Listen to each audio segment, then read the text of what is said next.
Hello everyone, I am Anshu Agarwal. I hope आप सभी की प्रिपरेशन आईपी मैट की बहुत अच्छी चल रही है। और काफ़ी दिनों बाद ये वीडियो आया है आईपी मैट से रिलेटेड, जिसमें बता दूं कि थोड़ा सा हेल्थ इश्यूज़ के कारण वीडियो में डिले हो गया है ना। और अभी भी ये वीडियो मैं लखनऊ में बैठ के बना रहा हूँ। ठीक है, अभी कुछ दिन मुझे लखनऊ में और रहना पड़ेगा, तो हो सकता है कि साउंड क्वालिटी में थोड़े से इश्यूज़ आएँ। मुश्किल से 8-10 दिन की बात है। उसके बाद वापस से आपको सही क्वालिटी में वीडियोस मिलने लगेंगे। वैसे कोशिश है कि ये सब वीडियोस भी आपको अच्छी से अच्छी क्वालिटी में मिले, लेकिन जो जो इम्पोर्टेंट वीडियो है वो तो बनानी ही पड़ेंगे, है ना। तो आज हम लोग जो वीडियो बना रहे हैं उसमें हम लोग आपसे बात करेंगे कि नेक्स्ट 3 मंथ्स में हमारी स्ट्रेटजी क्या होनी चाहिए आईपी मैट से रिलेटेड। बहुत ध्यान से देखिएगा वीडियोस, है ना, आपको काफ़ी हेल्प मिलेगी। और अगर आपने मेरे पॉइंट समझे, इस वीडियो में नॉर्मली हम जो पॉइंट्स कवर करेंगे वो मैं बता देता हूँ। इसमें हम लोग कवर करेंगे what should be our main focus 12th और आईपी मैट, है ना। काफ़ी लोगों के मेल आ रहे हैं जो लोग बच्चे 12th में, है ना, तो इसका मैं आंसर देने की कोशिश करूँगा। ठीक है, फिर लर्निंग स्ट्रेटेजी क्या होनी चाहिए, मॉक स्ट्रेटेजी क्या होनी चाहिए, और कम्युनिटी सेक्शन हमारा आपकी कैसे हेल्प कर रहा है। ठीक है, ये सब पॉइंट्स पे हम लोग डिस्कस करेंगे। बहुत ध्यान से सुनिएगा, है ना। आपको काफ़ी सारी चीज़ें इसमें समझ में आएंगी। और हाँ, अगर आपको हमारा कोई कोर्स परचेस करना है तो डिस्क्रिप्शन पे लिंक दी हुई है, आप परचेस कर सकते हैं। और अगर आपको लगता है कि मैथ्स वीडियो कोर्स आपकी काफ़ी हेल्प करेगा, है ना, मोर देन 140 वीडियोज़ हैं उसमें, तो अगर आपको लगता है आप नेक्स्ट 3 मंथ्स में वो कर सकते हो तो वो भी आप परचेस कर सकते हो, है ना। रिजल्ट तो आपको हमारे पता ही होंगे। देखो, बहुत ही कम स्टूडेंट्स में, है ना, हम लोग ज़्यादा कोई मार्केटिंग तो करते नहीं हैं, तो बहुत ही कम स्टूडेंट्स में देखो 2019 में 9 सिलेक्शन आईपी मैट इंदौर में हुए थे, और 20 में 12 सिलेक्शन हुए थे। ठीक है, और 19 में रोहतक में 13 सिलेक्शन हुए थे।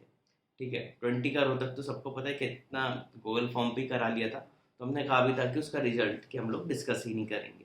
ठीक है, इस बार तो आईपी मैट रोहतक भी अच्छे से होगा, तो इस बार डिस्कस करेंगे उसमें। ठीक है, अब आप लोग जैसा कि जानते हो कि मैक्सिमम अगर आप लो तो मेरे ख्याल से तो आईपीएम आईएम जितने भी कंडक्ट कराएंगे 20 जून तक सबके एग्ज़ाम हो जाने चाहिए, है ना। 20 जून तक सब कंप्लीट हो जाने चाहिए। फिर भी आप मैक्सिमम मान के चलो 30 जून, तो 30 जून तक तो सभी आईपीएम के एग्ज़ाम कवर हो ही जाएंगे। तो अब हमारी स्ट्रेटेजी क्या होनी चाहिए, ये मेन चीज़ है। तो ध्यान से आप सुनते हैं। देखो, काफ़ी मेल आ रहे हैं कि हम लोग 12th पे फोकस करें कि आईपी मैट में। तो एक चीज़ ध्यान रखो कि जब तक आप दोनों को मैनेज कर सकते हो तब तक दोनों को मैनेज करो, लेकिन जब आपको किसी एक को चूज़ करने की बारी आए तो फिर आप सिर्फ 12th पे ही ध्यान दो। एक चीज़ ध्यान रखना कि 12th का रिजल्ट, लास्ट 3 to 4 ईयर्स से मैं अपना पर्सनल एक्सपीरियंस बता रहा हूँ, क्योंकि मैं कैट के एस्पिरेंट्स को काफ़ी पढ़ाता हूँ।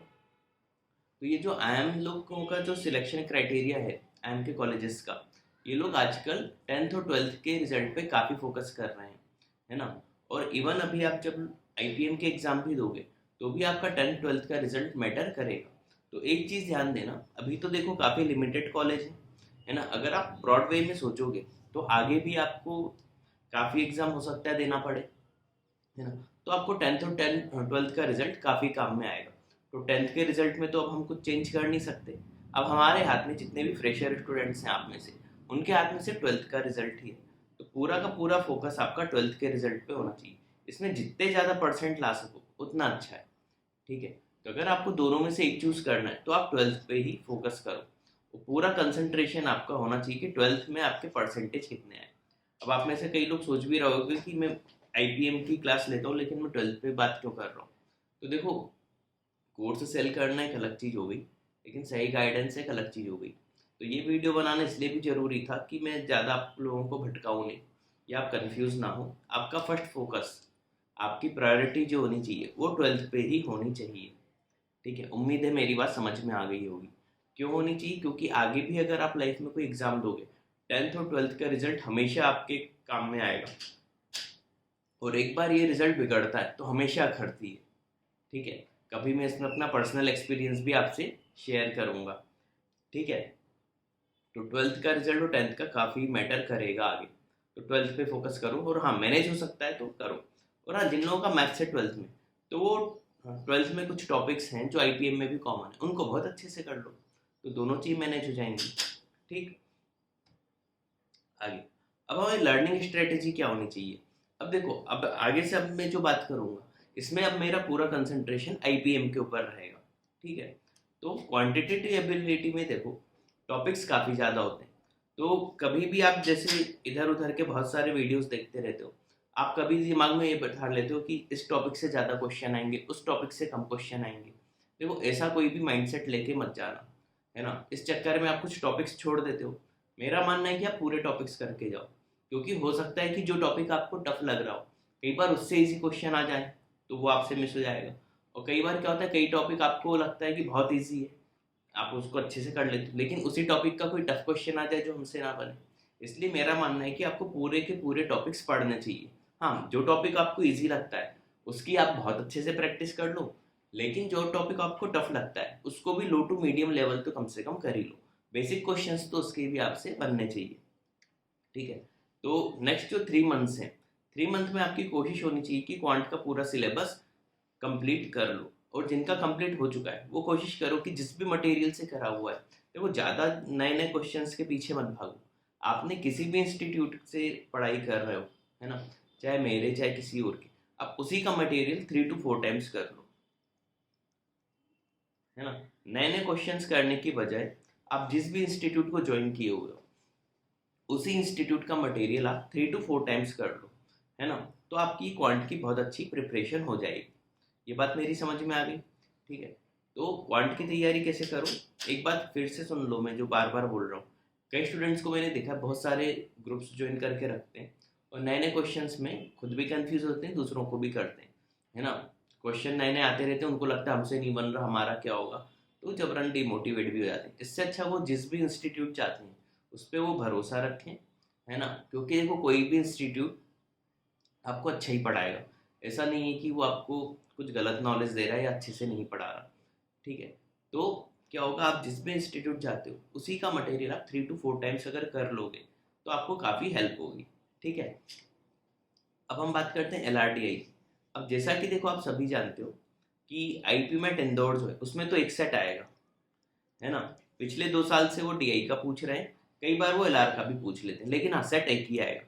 तो अगर आपकी क्वांट अच्छी है तो आप LRDI का वो सेट तो कर ही लोगे। लेकिन हाँ, रोहतक में हम जानते हैं कि लो लेवल की LRDI आती है, रोहतक में देखना लो लेवल की आती है। और इस बार जो जिपमैट होने वाला है ना, इसमें अभी हमें LRDI का लेवल पता नहीं है और क्वांट का भी नहीं पता, है ना। लेकिन मेरे को पर्सनली लगता है कि कैट लेवल की तो LRDI जिपमैट में भी नहीं आएगी, है ना। तो जैसा रोहतक का लेवल है उसी लेवल की आएगी, और उससे हो सकता है थोड़ा हाई लेवल की है। तो आप लोग लो टू मीडियम लेवल पे LRDI भी सॉल्व कर लो, लो टू मीडियम। इसमें आप लोग जो मेन क्वेश्चन हैं जैसे blood relation, directions, coding decoding, series वाले क्वेश्चन, सिलॉजिज्म, है ना, सेट थ्योरी कर लेना, सिटिंग अरेंजमेंट, डेटा अरेंजमेंट, इनके आप मीडियम लेवल तक के क्वेश्चन कर लो, है ना। इन्हीं में से मुझे लगता है आना चाहिए, ठीक है। अब बात करते हैं वर्बल एबिलिटी की। तो वर्बल एबिलिटी में भी आप ध्यान रखो, वोकैब आप अच्छे से कर लो, है ना। रोज कुछ पर्टिकुलर वर्ड्स याद करने का एक वो बना लो। एक बुक आती वर्ड पावर मेडिसी, नाम तो सबने सुना ही होगा। कोशिश करो कि वो एग्जाम होने के पहले कंप्लीट कर लो, है ना। इडम फ्रेजेस कर लो, इंदौर में भी काफ़ी आते हैं, बाकी एग्जाम में भी। ग्रामर जितनी अच्छी कर सको उतना अच्छा है। आरसी का लेवल जो रहता है वो कैट से हम कंपेयर करें IPM का तो काफ़ी लो रहता है, ठीक है। देखो क्वांट की बात करें तो क्वांट जो IPM की होती है वो कैट से टफ होती है, क्योंकि मैं तो दोनों के ही लेक्चर लेता हूँ ना, तो मैं अच्छे से एनालिसिस कर पाता हूँ हर साल।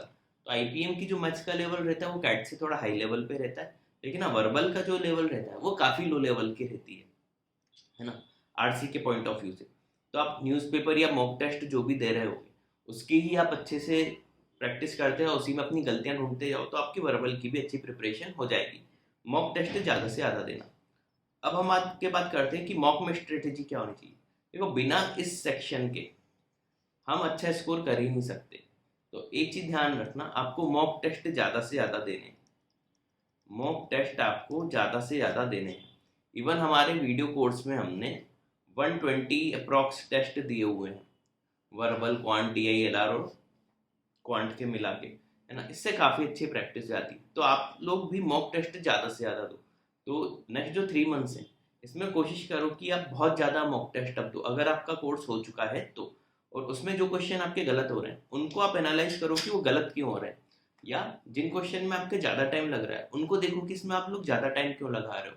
प्लस जो क्वेश्चन आप छोड़ रहे हो उसमें ध्यान दो कि सही में वो टफ था, छोड़ने लायक था, या टाइम टेकिंग था इसलिए छोड़ा है, या वो आपसे बन नहीं रहा था इसलिए छोड़ा है। दोनों में फ़र्क है। अगर कोई क्वेश्चन हमें देख के लगता है कि ये क्वेश्चन सॉल्व करने में ही मोर देन 5 मिनट लगेगा, उसको छोड़ दो तो चलता है। लेकिन अगर क्वेश्चन हो विद इन 1 मिनट का और वो हमसे बन नहीं रहा और छोड़ रहे हैं तो गलत बात है। तो इस हिसाब से एक पूरी प्रॉपर एनालिसिस होना चाहिए मॉक टेस्ट का। तो जितना ज़्यादा आप मॉक टेस्ट दोगे देखो उतना ज़्यादा आप एनालिसिस करोगे, है ना, और आपको बाकी मॉक टेस्ट देने से अपनी रैंक भी पता चलेगी। तो जितने ज़्यादा मॉक टेस्ट दोगे उतना एनालिसिस होगा, उतने आप अपने आप में सुधार कर पाओगे, है ना। तो आपकी एक अच्छी प्रिपरेशन होगी। और अगर ढंग से आपने टेस्ट दिए तो आपकी एक बहुत अच्छी प्रिपरेशन हो जाएगी। लाइक हमारे फुल लेंथ टेस्ट की अब मैं बात करूँ, फुल लेंथ, है ना, इसमें भी 30 टेस्ट है, 30 मॉक टेस्ट हैं, जिसमें IPM इंदौर के 7 हैं, रोहतक के 5 हैं, बाकी भी एनपैट सेट DU सेट इन सब के भी 2 2 3 3 4 4 हैं। तो टोटल मिला के 30 हैं।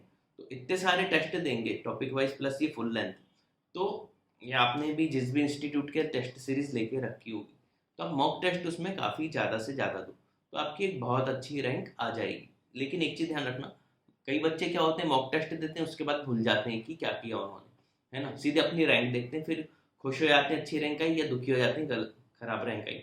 ऐसे मॉक टेस्ट नहीं दिया जाता, है ना। इस पे मैं एक अलग से बाद में वीडियो बनाऊंगा। लेकिन एक चीज़ ध्यान रखो, मॉक टेस्ट का एनालिसिस बहुत ज़रूरी है। जब तक आप अच्छे से एनालिसिस नहीं करोगे तब तक आपकी एक अच्छी रैंक एग्जाम में नहीं आएगी, ठीक है। अब मैं आपको आखिरी में बताता हूँ कि हमारा कम्युनिटी सेक्शन आपकी कैसे हेल्प करता है।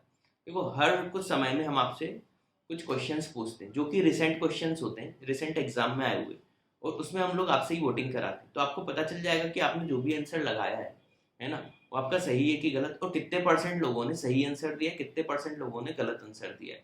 तो कम्युनिटी सेक्शन में हम लोग जो भी क्वेश्चन पुट कर रहे हैं, मान के चलो वो बहुत इंपॉर्टेंट क्वेश्चन है, ये आपके काम आएंगे ही आएंगे। फिर कम्युनिटी सेक्शन में हमारा एक सेक्शन हो रहा है ask your self. Ask your self हम लोगों ने बच्चों की हेल्प के लिए ही एक सेक्शन ऐड किया है। इसमें हम लोग ऐसे क्वेश्चन पुट करते हैं जो आप रियल लाइफ में फेस करते हो, ठीक है। फिर हम कोशिश करते हैं कि उस पर भी वीडियो बनाए और आपकी प्रॉब्लम को सॉल्व किया जाए, ठीक है। तो हम लोग इतनी मेहनत कर रहे हैं आप लोगों के लिए, तो आप लोग भी इसका अच्छे से फ़ायदा उठाओ। और हमारा चैनल अगर पसंद आता हो, वीडियोस पसंद आते हो, तो हमारे चैनल को लाइक और सब्सक्राइब जरूर करो, ठीक है। हमारे चैनल को ब्रांड बनाना भी आप ही की जिम्मेदारी है, ठीक है। Thanks for watching this video.